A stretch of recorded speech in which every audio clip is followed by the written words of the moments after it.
প্রিয় বন্ধুরা, আপনারা সবাই কেমন আছেন? আমি মোটামুটি ভালো আছি আজকে।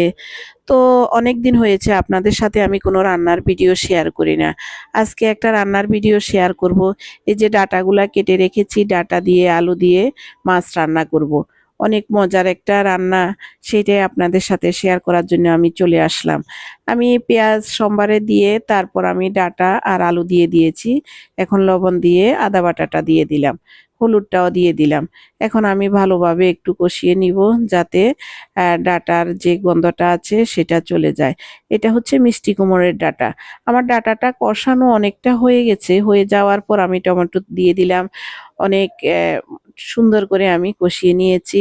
এই যে মাছগুলোও দিয়ে দিলাম, সাথে আমি জিরার গুঁড়া ধনিয়ার গুঁড়া দিয়ে দিলাম, তারপর মরিচের গুঁড়াও দিয়ে দিলাম। এখন আমি গরম করে রাখা ঝোলটা সাথে দিয়ে দিলাম। এই যে আমার কথা বলতে বলতে মাছটা প্রায় রান্না হয়ে গেছে। আমি ধনিয়া পাতা দিয়ে দিলাম। আজকে আমার কাঁচামরিচ শেষ। এই যে ভিডিওটা লাইক কমেন্টস করবেন, সাথে থাকবেন এই পর্যন্ত।